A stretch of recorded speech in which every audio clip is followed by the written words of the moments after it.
a falar sobre os crimes contra o patrimônio. A gente sai daquela sequência que estava tratando os crimes em relação à pessoa, né? Então, a partir de agora, a gente vai tratar os crimes que têm a conduta direcionada ao patrimônio da vítima. O primeiro deles, o artigo 155, é o crime de furto. Certo, pessoal? Então, diz o tipo penal do 155: subtrair para si ou para outra em coisa alheia móvel. Parágrafo 1º. A pena aumenta-se de 1/3 se o crime é praticado durante o repouso noturno. Parágrafo 2º. Se o crime é primário e é de pequeno valor a coisa furtada, o juiz pode substituir a pena de reclusão pela de detenção, diminuída de 1 a 2/3, ou aplicar somente a pena de multa.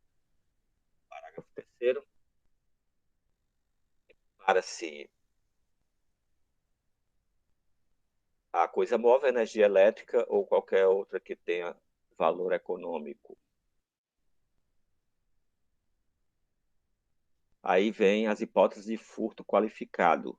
Parágrafo 4º. A pena de reclusão de 2 a 8 anos e multa se o crime é cometido por destruição ou rompimento de obstáculo.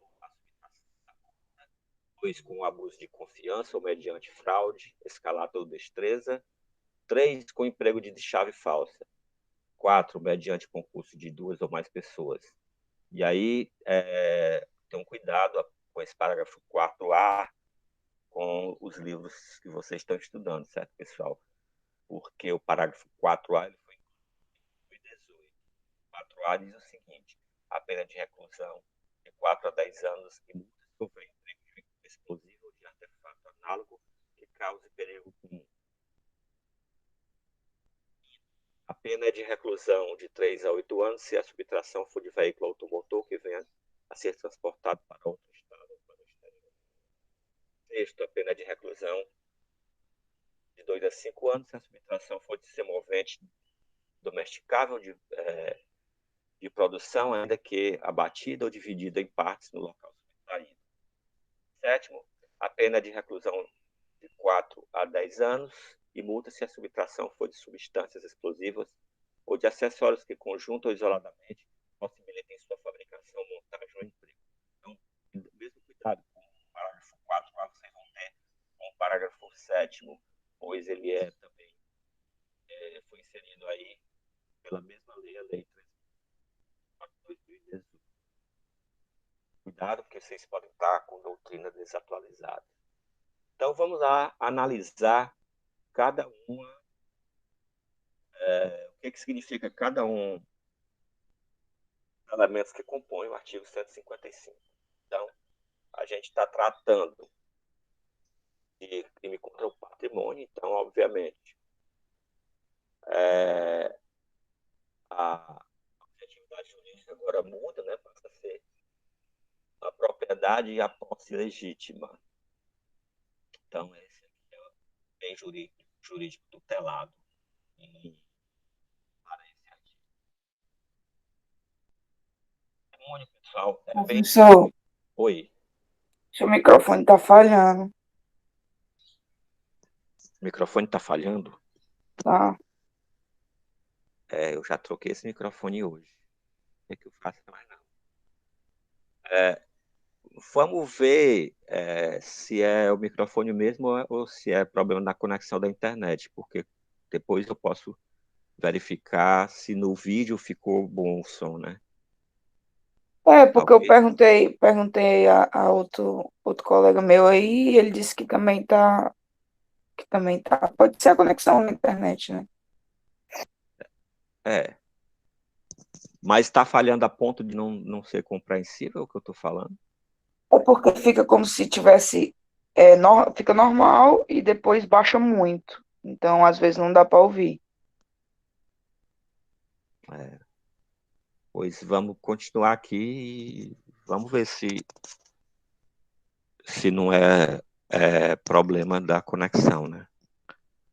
Depois a gente tira as dúvidas aí, porque eu não tenho mais, sinceramente, eu não tenho mais o que fazer não, que eu acabei de trocar o microfone por um novo, que eu estava dando aula até agora, e estavam reclamando também disso, do microfone falhando. Aí quando eu troquei o microfone, me disseram que tinha ficado bom. Aí eu dei aula até o fim, mas é o mesmo microfone que eu estou usando. Tá ok? Vamos ver isso na sua conexão da internet. Vou continuar, viu? Então, lembrando que patrimônio é bem disponível, diferentemente de outros bens jurídicos, como, por exemplo, a vida, que era bem indisponível, não permitia o consentimento, mas aqui o consentimento da vítima, obviamente, né, se a pessoa dá o consentimento para que alguém retire o bem do local, isso não vai configurar o crime, né?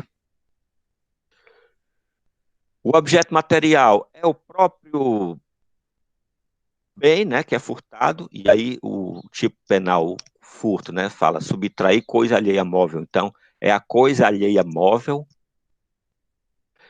Esse alheio, pessoal, veja que ele entra como elemento normativo, né? A coisa é a alheia. Então, você pega a coisa que é sua, obviamente não é furto. E o ser humano não pode ser objeto material do crime de furto, pois o ser humano não é um objeto e nem pertence a ninguém, né? Então, se por acaso é a retirada de um ser humano de um local e é levado para outro, vai configurar outros crimes, como, por exemplo, o crime de sequestro, né, que a gente já viu, que é um crime contra a liberdade individual. Pode configurar um crime contra o patrimônio, se a retirada do ser humano tem o objetivo de pedir resgate, seria o artigo 159, que seria extorsão mediante sequestro. Se, por um acaso, for um crime contra o pátrio poder, o poder familiar, tutela, curatela, ou seja, a retirada de um menor do local onde ele recebe assistência por quem tem esse direito de prestar essa assistência, seria subtração de incapaz. E em relação a partes do ser humano, né, cabelos, dentes, subtração de órgãos vitais, isso também não é possível ser objeto de furto. No caso, aí nós vamos ter lesão corporal, né? Se alguém pega partes de corpo de alguém, ela não está praticando furto, ela está praticando uma lesão corporal grave ou gravíssima, a depender do que é subtraído, né? Então, por exemplo, órgãos, né? Se forem órgãos duplos, a retirada de um ela é grave, mas a retirada dos dois é gravíssima.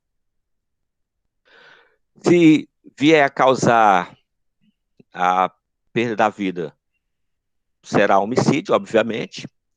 E ainda temos a Lei 9.434, que é a lei que se refere ao transplante de órgãos, pessoal, que traz a tipificação no artigo 14 para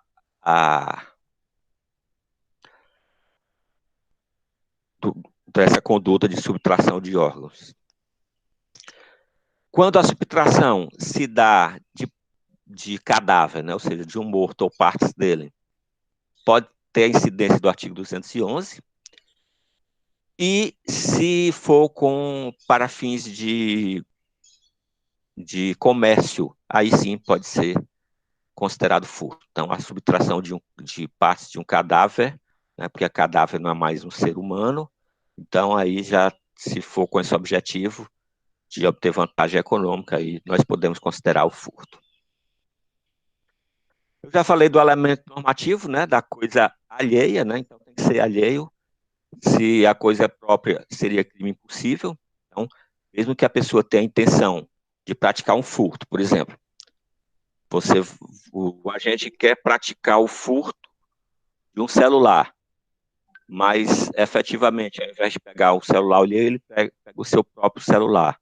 Nesse caso, não haveria crime, né? Seria crime impossível, pois nós não teríamos a presença aí do objeto normativo, do elemento normativo, que seria a coisa ser alheia. Também não se configura crime de furto quando nós temos aí a chamada res nullus, que seria aquela coisa que nunca teve dono, ou a res derelicta, ou seja, aquela coisa que é abandonada. Então, efetivamente, se nunca teve dono, ele não é alheio. Se ela foi abandonada, o dono já praticou aquele ato de disponibilidade, né, da coisa, né? Como a coisa é dele, ele pode dispor, pode abandonar, pode, né, no caso, jogar fora. Aquele que se apropria do bem não estaria cometendo o crime de furto. Quanto a coisas de uso comum, como ar, água dos rios, ar, obviamente, não se configura, mas se for água, por exemplo, nós temos a aplicação do artigo 161, que nós veremos ainda nessa disciplina, quando o desvio de água em proveito próprio ou alheio. Quanto à chamada res desperdicta, que é a coisa perdida, aquela pessoa que acha e não devolve, ela não responderia também pelo furto, mas pelo artigo 169, parágrafo único, inciso 3º, seria apropriação de coisa achada.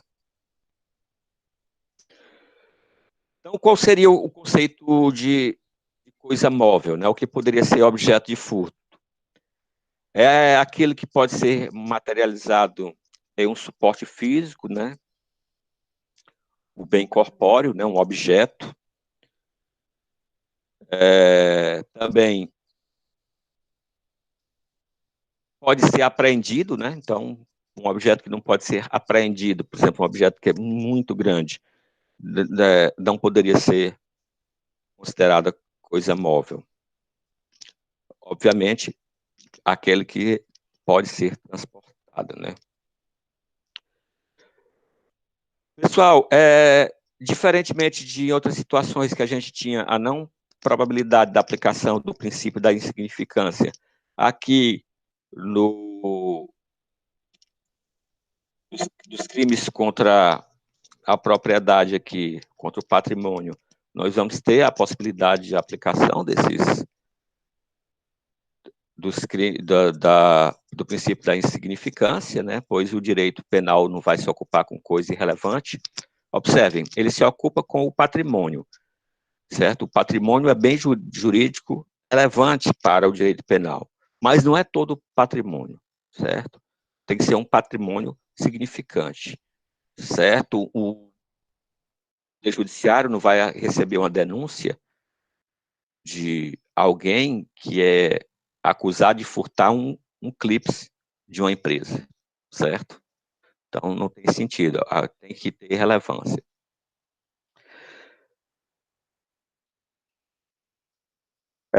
Ainda, sobre a questão do princípio da insignificância, nós temos alguns requisitos para que a gente possa observar se há ou não a possibilidade da sua aplicação, que é a mínima ofensividade, ausência de periculosidade social, reduzido grau de reprovabilidade do comportamento e inexpressividade da lesão jurídica.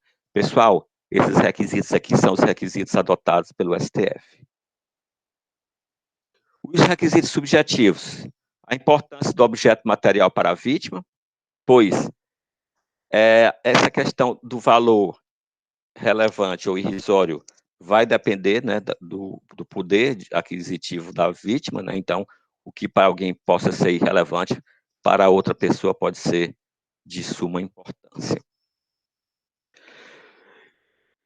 Não entrando também, mesmo que tenha valor econômico irrelevante, se tiver valor sentimental, não pode ser considerado aí o princípio da insignificância. Também as circunstâncias e o resultado do crime, né?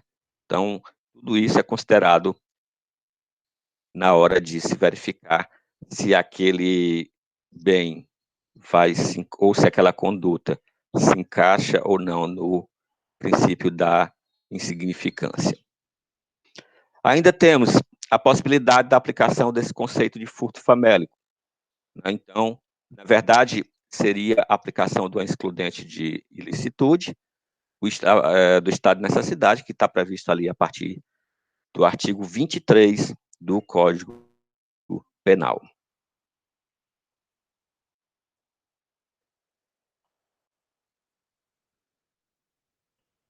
Salientando que, em relação ao furto famélico, não há de se considerar quando a própria pessoa se coloca em situação de penúria. Por exemplo, a pessoa, para sustentar um vício, vende tudo que tem, então ela está se colocando na situação de necessidade. Ela depois não pode alegar.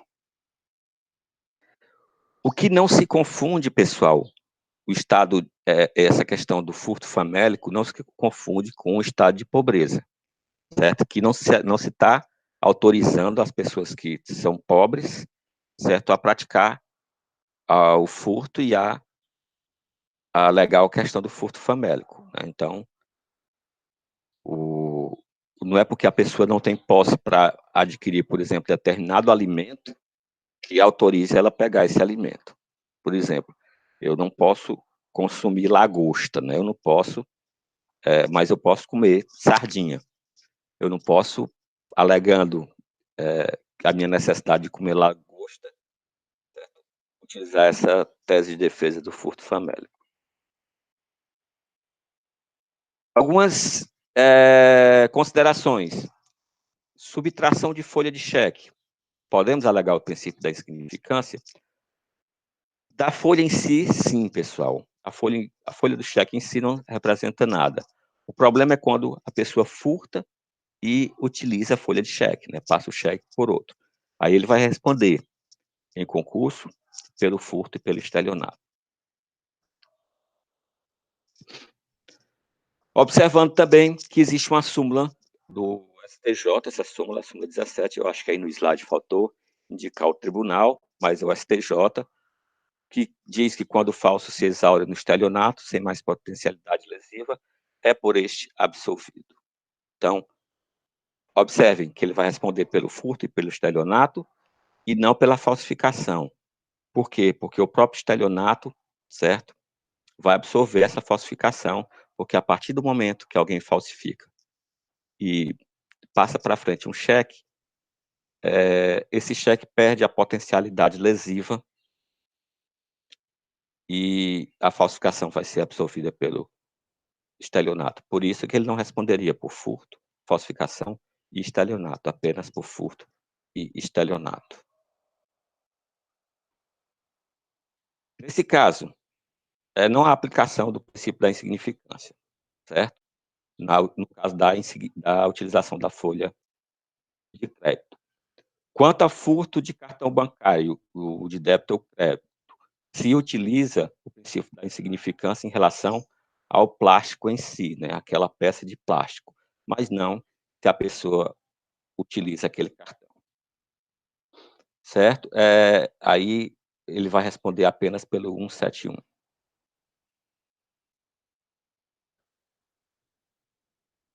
Quanto ao tipo objetivo, nós vamos ter o núcleo subtrair, né, retirar algo de alguém, ou seja, inverter a titularidade da posse, sendo que é crime comum quanto ao sujeito ativo é, e crime comum também quanto ao sujeito passivo.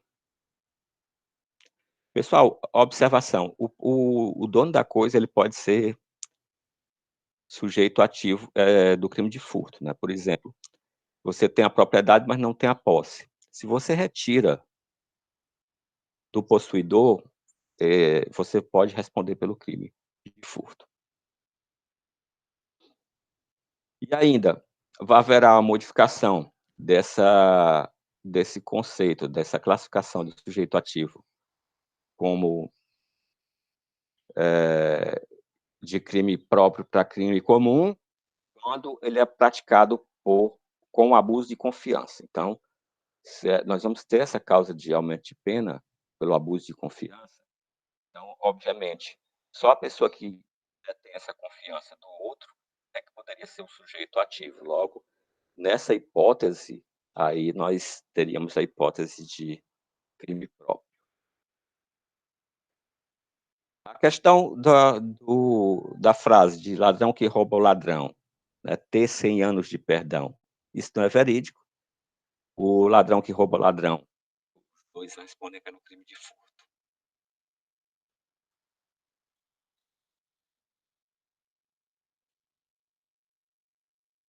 O sujeito passivo é o proprietário ou possuidor legítimo, né, eu já disse que o próprio dono da coisa pode ser ativo de furto quando ele tem a propriedade, mas a posse legitimamente está com outra pessoa, certo? Por exemplo, você aluga o carro para alguém, você é o proprietário, mas está na posse legítima de quem o alugou. Se você vai lá e subtrai essa coisa, aí você responderá por furto. Quanto ao elemento subjetivo, é o dolo. Esse dolo, pessoal, é um dolo específico. Tem o especial fim de agir, para si ou para outrem. Então, o tipo penal diz: subtrair coisa alheia móvel para si ou para outrem. Então, a subtração tem que ser com esse dolo de inverter o ânimos de propriedade, certo? Não é necessário a obtenção de qualquer outra vantagem além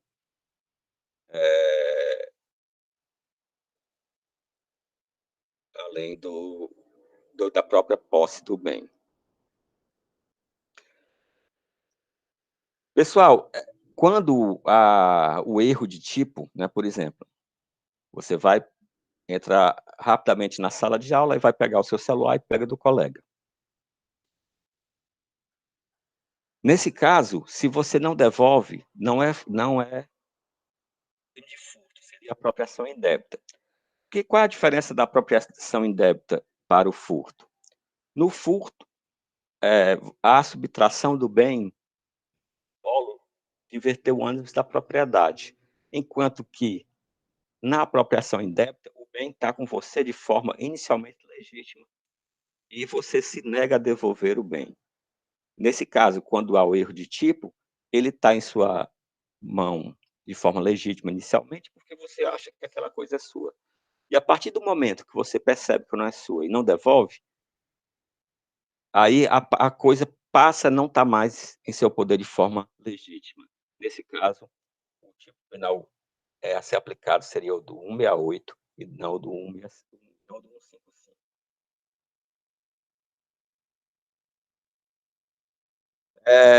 Se a coisa apropriada é para saldar dívida, eu acho que a gente já conversou isso aqui, quando sobre o artigo 345, que é um crime contra a administração da justiça. Então, se alguém tem uma dívida com você, e você vai na casa da pessoa e pega a TV para salvar uma TV para salvar essa dívida, na verdade, você está praticando exercício arbitrário das próprias razões, que é o artigo 345, e não o artigo 155, porque o objetivo aqui não é a subtração do bem para si ou para outro, da coisa alheia móvel, mas a subtração do bem para saldar a dívida. Dívida essa que você poderia pleitear perante o poder judiciário, né. Daí porque que é um crime, administração da justiça e não contra o patrimônio. Não há o furto também, pessoal, aí entra também na questão do elemento subjetivo para si ou para outro, quando há o chamado furto de bem, ele é subtraído, mas não com a intenção de inverter o ânimo de propriedade, mas é porque aquela pessoa, no momento, estava necessitando usar o bem. Por exemplo, alguém que furta um carro porque a sua esposa está entrando em trabalho de parto, leva a esposa até a maternidade e depois volta com o carro e coloca no mesmo local, não há subtração do bem com a intenção de inverter o ânimo de propriedade, né. A subtração do bem foi para uso. Nesse caso, não há a presença do elemento subjetivo e, por falta desse elemento, não há, como tipificar essa conduta no artigo 155. Tem algumas regrinhas para que se possa aplicar essa tese de furto de uso. Primeiro, que a subtração da coisa alheia móvel tem que ser de bem infungível, né? Por exemplo, você não pode pegar dinheiro, né, e usar e depois devolver o dinheiro. Né? Nesse caso, não pode esse tipo de bem não pode, a subtração dele não pode haver essa tese de furto de uso.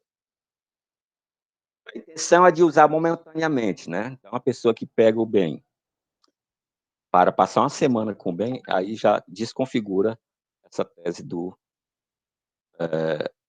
furto de uso.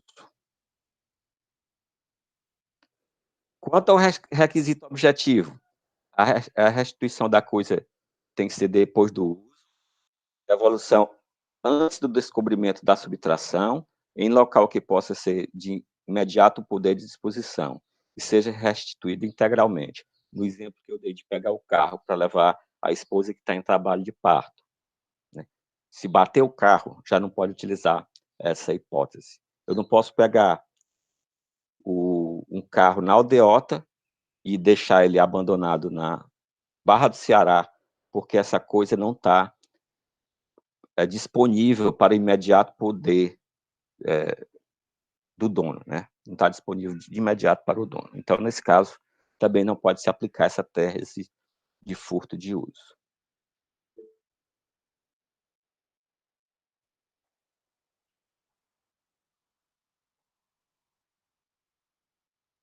Observar que nós vamos ter conflitos existentes de normas com o CPM, o Código Penal Militar. Então, o artigo 141 traz essa previsão para militares, e que, no caso do furto de uso, deve haver a inversão do ônus da prova, ou seja, o indivíduo que é acusado de furto e alega essa tese de defesa, ele que deve provar que só queria utilizar o bem momentaneamente e ia devolver para o dono. O momento consumativo. Nós vamos ter a aplicação da tese do STF, a teoria da inversão da posse, ou seja, a privação da livre disponibilidade do bem pelo dono do bem, juntamente com a retirada da esfera de vigilância, ou seja, priva o dono da coisa dessa coisa e retira da esfera de vigilância, tira do alcance dos olhos do dono. É crime material, pessoal, ou seja, para que haja a consumação desse crime, deve haver essa diminuição do patrimônio da vítima, aplicando essa teoria que eu acabei de falar do STF, né? Então, se por acaso o indivíduo tenta pegar o celular do outro e no momento que o dono olha, ele retira, por exemplo, a mão de cima do celular não há a consumação do crime, apenas a mera tentativa. Ainda quanto à consumação, é crime instantâneo, ou seja, se consuma no momento, dá essa diminuição do patrimônio da vítima, exceto em uma hipótese no furto de energia elétrica, o gato, né? Então, gato de energia elétrica, pessoal, é considerado crime de 155, furto, certo? Por própria disposição expressa do artigo 155. Então, no caso do gato, o crime é permanente, né? Então, enquanto há o desvio daquela energia elétrica, há a prática do crime. Admite a tentativa, né, pessoal? O crime é plurissubsistente, ou seja, você consegue facilmente visualizar que a fase de execução pode ser fragmentada, né? Então, no exemplo que eu acabei de dar, A pessoa vai pegar o celular do outro, o dono vê, né, ele tira a mão. A gente consegue visualizar plenamente que a fase de execução do crime foi interrompida por circunstâncias alheias à vontade do agente. Algumas observações acerca de consumação e tentativa. Nós temos, a depender de como eu vou trazer alguns exemplos, né. Por exemplo, se o sujeito mete a mão no bolso da vítima com intenção de subtrair a carteira, e não consegue, é crime impossível ou é tentativa? Então nós temos 2 hipóteses. Se a carteira ficou em casa, é crime impossível, por quê? O objeto não existia naquele momento ali, então não poderia haver o crime. Se está no outro bolso, é tentativa, né, então o objeto está lá naquele momento, apenas por erro do autor, a gente não tem, a consumação do crime.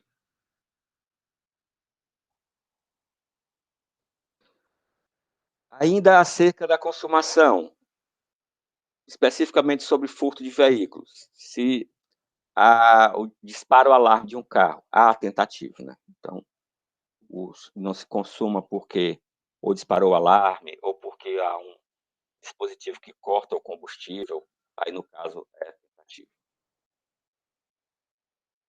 Cuidado, porque, a gente vai ter conflito aparente de normas em algumas situações, que a gente vai ter que solucionar pelo princípio da consunção. Então, quando há o conflito do artigo 150 com o 155, 150 pessoal, a invasão de domicílio. Então, a pessoa que entra na casa de alguém para furtar, o furto vai absorver a invasão de domicílio. Artigo 155 com o 63. Então, há o furto e o crime, e aí em seguida há o dano da coisa. O 163 é o crime de dano. Então, o artigo 155 vai absorver também o dano.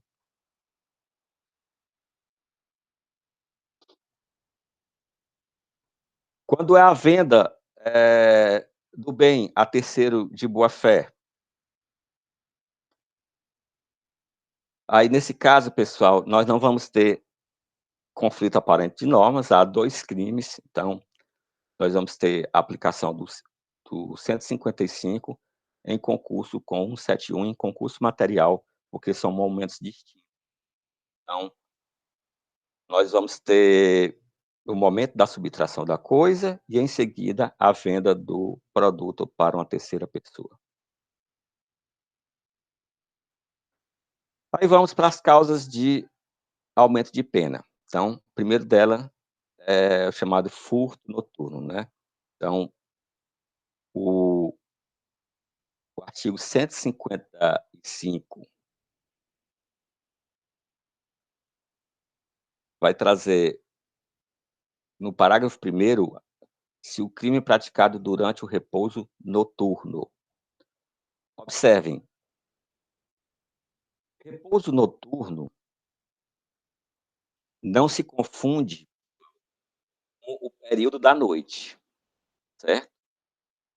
Então, pode haver essa qualificadora aí, mesmo durante o dia. Por exemplo, o indivíduo trabalha como vigia noturna. O repouso dele se dá durante o dia.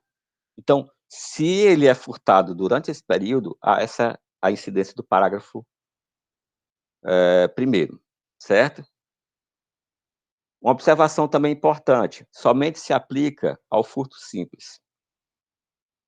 Então, pela disposição geográfica do parágrafo 1º, né, então ele só se aplica para o que vem antes dele, então logicamente para o que vem depois ele não vai se aplicar, ele não se acumula.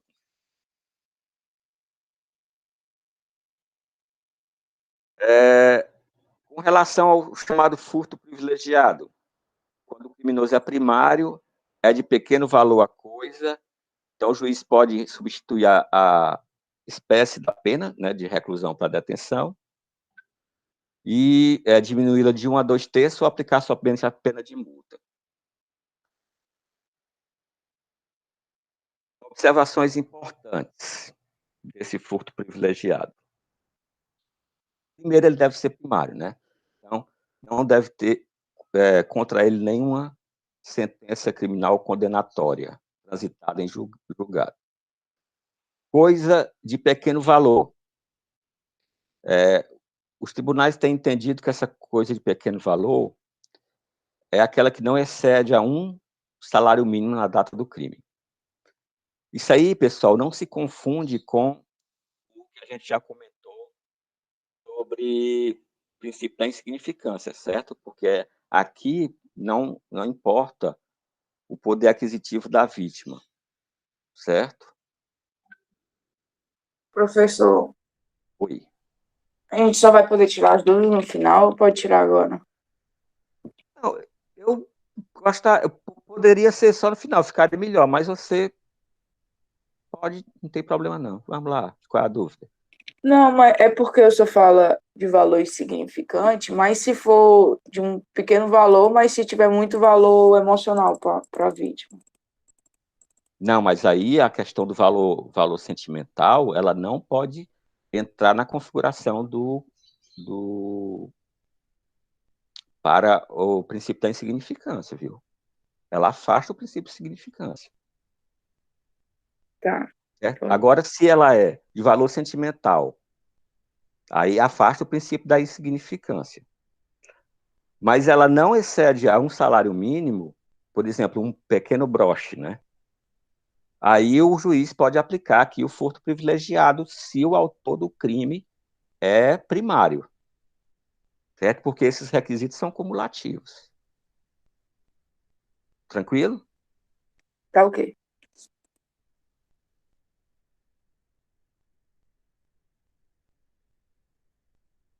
Quanto ao furto qualificado dos parágrafos 4º e 5º, eu vou comentar logo o parágrafo 4º e 5º,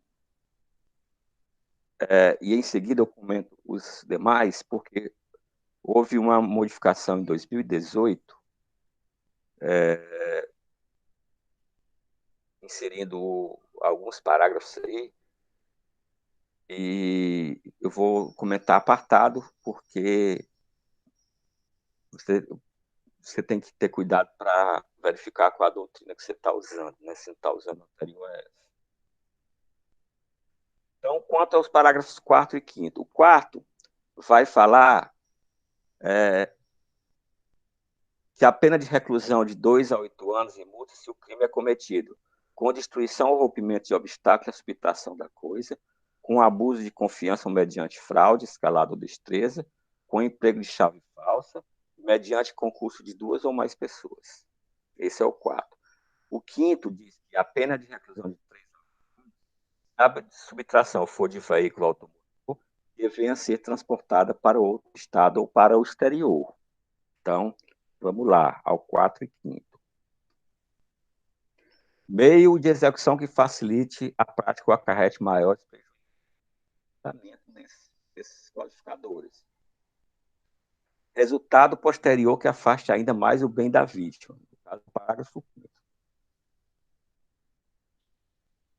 Essas circunstâncias, pessoal, essas qualificadoras são todas objetivas, exceto o abuso de confiança. Então, com relação ao inciso 1º, destruição ou rompimento de obstáculo.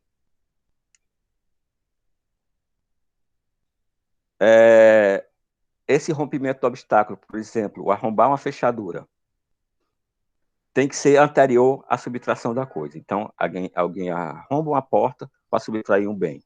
Furto qualificado. Se a pessoa furta alguma coisa e depois destrói algo, aí há o concurso material do furto, certo? Simples, com o artigo 163, que é o crime de dano.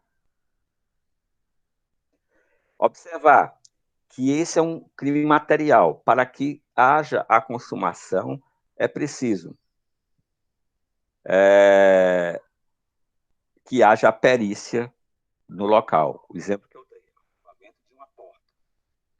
deve ser periciado e o perito deve constatar que a porta foi efetivamente arrombada. Se não houver esse laudo pericial, não pode essa qualificadora. Outra observação: a violência necessariamente tem que ser contra a coisa, não pode ser contra a pessoa. Porque se for contra a pessoa, não é furto, é roubo.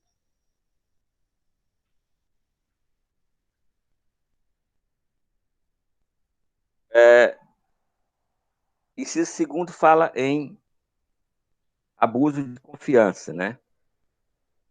Mediante fraude, escalada ou destreza. Esse abuso de confiança, pessoal, por exemplo, o furto praticado por uma empregada doméstica, certo? O uso de fraude é o uso de qualquer artifício. Por exemplo, a pessoa que furta algo porque enganou a vítima com um fardamento, um uniforme de um agente público. Ardil, né? Também se encaixa com uma questão da fraude, né? Que seria a questão da fraude moral. Aí, nesse caso, pessoal, não se confunde com o artigo 171, que é o estelionato. Observe. Se a fraude é utilizada para que a pessoa lhe entregue a coisa, a pessoa lhe entrega pela sua própria vontade, não é furto, certo? Isso é estelionato. Essa fraude aqui a que se refere o artigo 157, ela tem que ser para confundir a vítima e a pessoa subtrair o bem. No caso do 155, o agente se apropria do bem se utilizando da fraude. Porque se ele utiliza a fraude para fazer com que a vítima entregue o bem, aí é estelionato.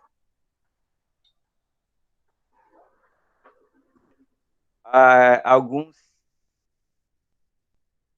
exemplos e posições doutrinárias. Por exemplo, test drive. O agente se aproveita, né, que vai fazer o test drive de um carro para furtá-lo. Nesse caso, o STJ tem decisões no sentido que isso não é considerado furto qualificado por abuso de confiança ou por fraude, porque a posse aí é precária, certo? Daquele que entrega o bem. Então, é considerado. Fala ainda, o inciso segundo, em escalada. Pessoal, escalada, né, não é considerada só, por exemplo, pular um muro como escalada.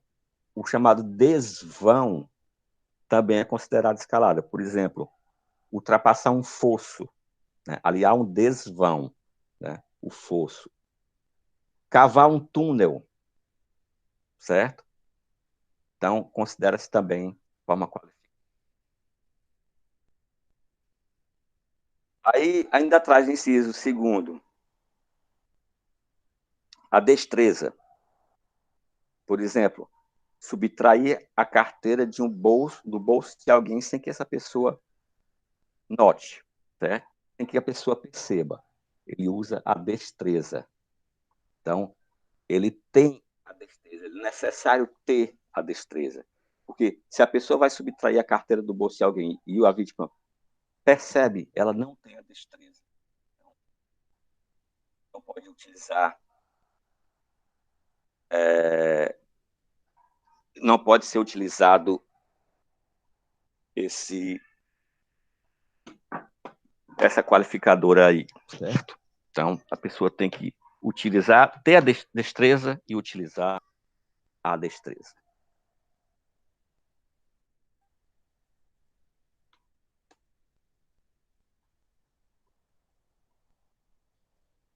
Só ressaltando aí, né, o que está no slide, se a pessoa percebe aí, o furto seria simples. Agora, se a pessoa tem a destreza, pessoal, ou seja, ela tem a capacidade, a competência para retirar, tem que o outro perceba, tem que a vítima perceba, mas a vítima é avisada por uma terceira pessoa, aí no caso houve a destreza e mas não houve o furto consumado. Então, nós teríamos aí uma tentativa de furto qualificado pela destreza, né? Em seguida, pessoal, o tipo penal traz a questão do emprego de chave falsa, certo? Por exemplo, para furtar um veículo. Então, não importa se aquilo que é utilizado tem ou não chave, a forma de chave, certo? Não sei se vocês já viram chaveiros abrindo, por exemplo, um cadeado. Eles usam umas pecinhas, né, de ferro.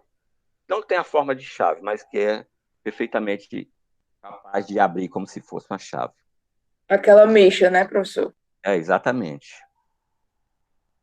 Eu estava tentando lembrar aqui o nome, é exatamente chave Misha. Também configura emprego de chave falsa. A cópia da chave, a cópia de chave verdadeira, sem autorização do dono, certo? Então, nesse caso, é considerado chave falsa. Ou a chave que é modificada para a chave verdadeira, que é modificada para abrir outra porta. Então, ou seja, qualquer objeto capaz de abrir a fechadura sem arrombar a fechadura é considerada chave falsa. E o que não configura? O uso de chave verdadeira obtida ilicitamente, por exemplo, a pessoa primeiro furta a chave para depois abrir a coisa, né? Nesse caso, a chave não é falsa. A utilização de ligação direta, sem utilizar o objeto em si, a chave não configuraria, não há efetivamente o uso de qualquer mecanismo capaz de abrir a fechadura.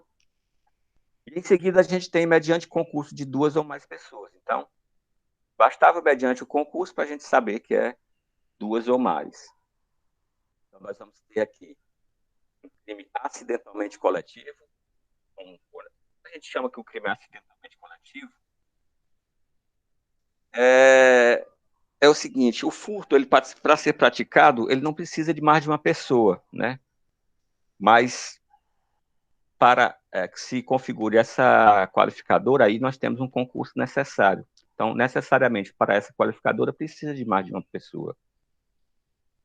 E não é necessário que todos estejam no mesmo local, pessoal.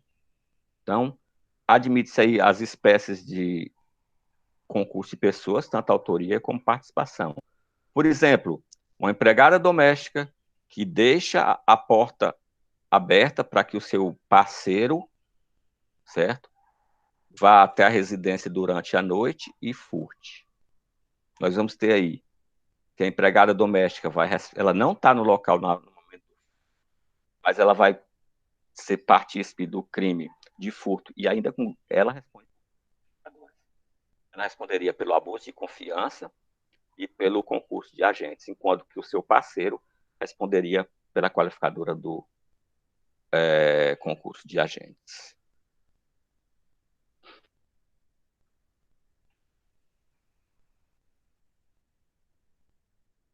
E aí temos o parágrafo 5º, que é o transporte de veículo automotor para outro estado ou país.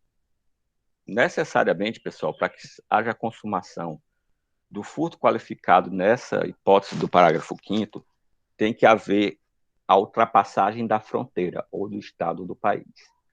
Se é capturado antes da fronteira, aí há apenas a tentativa. Como eu falei agora há pouco, pessoal, eu ia, depois do parágrafo 4º e 5º, eu ia comentar o 4A, o 6º e o 7º. Cuidado com o 4A e com o 7º, porque ele é inserido no Código Penal em 2018, e se você estiver utilizando uma doutrina que seja anterior à edição dessa lei, 3.654, obviamente você vai estar com uma doutrina desatualizada. Então, o 4A traz uma qualificadora se houver emprego de explosivo ou de artefato análogo que cause perigo. Então, por exemplo, aqueles crimes que são praticados em caixas eletrônicos, né? Certo? E aí ele vai responder tanto pelo furto qualificado quanto pelo crime de perigo comum, certo? Perigo comum é um perigo que é causado para um número indeterminado de pessoas. Os crimes de perigo comum são estudados a partir do artigo 250. Por exemplo, explosão, a que se refere aqui, é um crime tipificado também. Existe um crime chamado explosão, tipificado no artigo 251 do Código Penal. Certo? Então, ele responderia a qualificadora do parágrafo 4º, e aí, se houver perigo comum, ainda responderia em concurso formal, né, pelo crime de explosão. O parágrafo 6º, ele não foi incluído pela mesma lei, 3.654, mas ele é relativamente recente. Ele é de 2016. E ele se refere à subtração de semoventes, né? Semovente domesticável de produção. Por exemplo, gado, certo? Então, por exemplo, furtar um boi, um carneiro, uma cabra, é a isso que se refere o parágrafo 6º. E aí o parágrafo 6º é bem claro. Não importa se ele é abatido e dividido em partes no próprio local da subtração. E quanto ao parágrafo 7º, ele também vai se referir à substância explosiva, mas não no uso do explosivo em si, mas na subtração de explosivo. Então, quando o agente subtrai substância explosiva ou acessórios, por exemplo, detonadores, ou qualquer outro componente que possibilite a fabricação ou montagem do explosivo, certo? Nem que seja de forma isolada e aquele objeto em si não tenha a idoneidade de causar explosão, ele vai responder pelo parágrafo 7º, pelo furto qualificado, certo? Então, tenham cuidado com o VADMECO e a legislação que vocês estão utilizando, porque se for anterior a 2018, não vai ter nem o parágrafo 4A, nem o parágrafo 7º. Tranquilo, pessoal, até agora? Pessoal, oi? Para não Não, ficar professor, eu tenho uma dúvida do início, assim, na verdade, mas eu deixei no chat, aí depois o senhor responde. tá certo. Então, eu vou parar aqui, a gente continua no 156, que a gente já está com 1 hora de comentários, né? E para não ficar muito cansativo. Aí eu vou agora parar a apresentação, vou só responder tirar as dúvidas, tá bom? Então, vamos lá.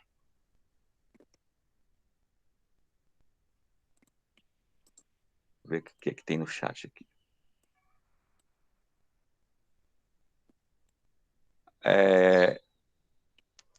Ana Maria, o caso que você está falando no caso de uso é de furto de uso, né? É, Pode ser por qualquer motivo. Não, no exemplo que eu dei, né, da pessoa pegar um veículo para levar a esposa que está em estado que está em trabalho de parto. em trabalho de parto, nós temos aí, aliás, duas teses de defesa, né? Primeiro é o estado de necessidade e o segundo, o furto de uso. Mas eu posso dar outros exemplos. Por exemplo, a pessoa que pega no interior, né? Quando eu andava no interior, quando eu era adolescente, e o pessoal deixava as bicicletas encostadas na frente da casa, certo? O povo, hoje em dia, ninguém faz mais isso, nem em lugar nenhum, nem no interior.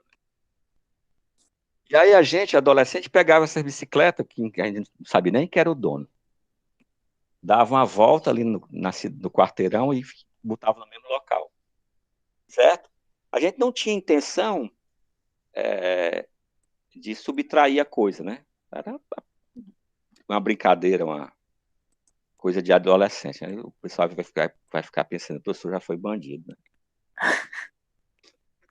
Mas aí é só um exemplo de que o motivo aí é qualquer um, não importa. Não pode, o que não pode é que o motivo seja para si ou para outrem, né? Então, é qualquer motivo, excluindo-se o motivo para si ou para outrem. Tá ok? Mas então se eu quiser só dar uma volta, eu posso alegar que foi de uso. Agora veja só, aqueles requisitos que eu coloquei lá na apresentação, né? Tem que ser devolvido antes que o dono perceba, tem que ser colocado no local em que o dono possa dispor do bem na mesma hora, não pode haver avaria no bem, certo? Porque senão vai Uhum. responder. Certo, Ok? tá Mais alguma bom. pergunta? Não. Tá ok, pessoal? Então, é, na quinta-feira é feriado, né? Então a gente está seguindo o calendário letivo. Então a gente não vai ter aula online nesse dia. Tudo bem? Nem Apesar da gente. quarto? Não, na quarta tem. Não tem quinta e sexta. Então, apesar da Ah, tá. gente estar em isolamento social, a gente está respeitando os feriados, ok? Então a gente se vê na próxima terça, continuando os crimes contra a propriedade. Aí a gente vai. Mas a nossa aula não é segunda e quarta, professor. Ou, desculpa, é mesmo. É segunda e quarta. É porque é, eu comentei isso com outra e já estava confundindo aqui os dias. Na quarta tem, então a gente se vê na quarta-feira. Bem lembrado. Beleza. Eu tô. Não sei Já, mais nem já, que dia já, é, né? já achava que ia começar na quarta-feira o feriado, ó. Não, não, é na quinta. Na quarta tem, viu? Na quarta a gente continua a partir do 156, que é furto de uso, aí a gente deve ver o 156 e 157. Tranquilo? Tá. Então, até quarta-feira. Obrigado por me situar na semana, viu, Aninha? A gente não consegue saber mais nem que dia é, né? Todo dia é domingo agora. Pois é. Todo dia eu ligo a Então, televisão para assistir o Faustão. né? Pois, pessoal, até quarta, viu? Tá certo.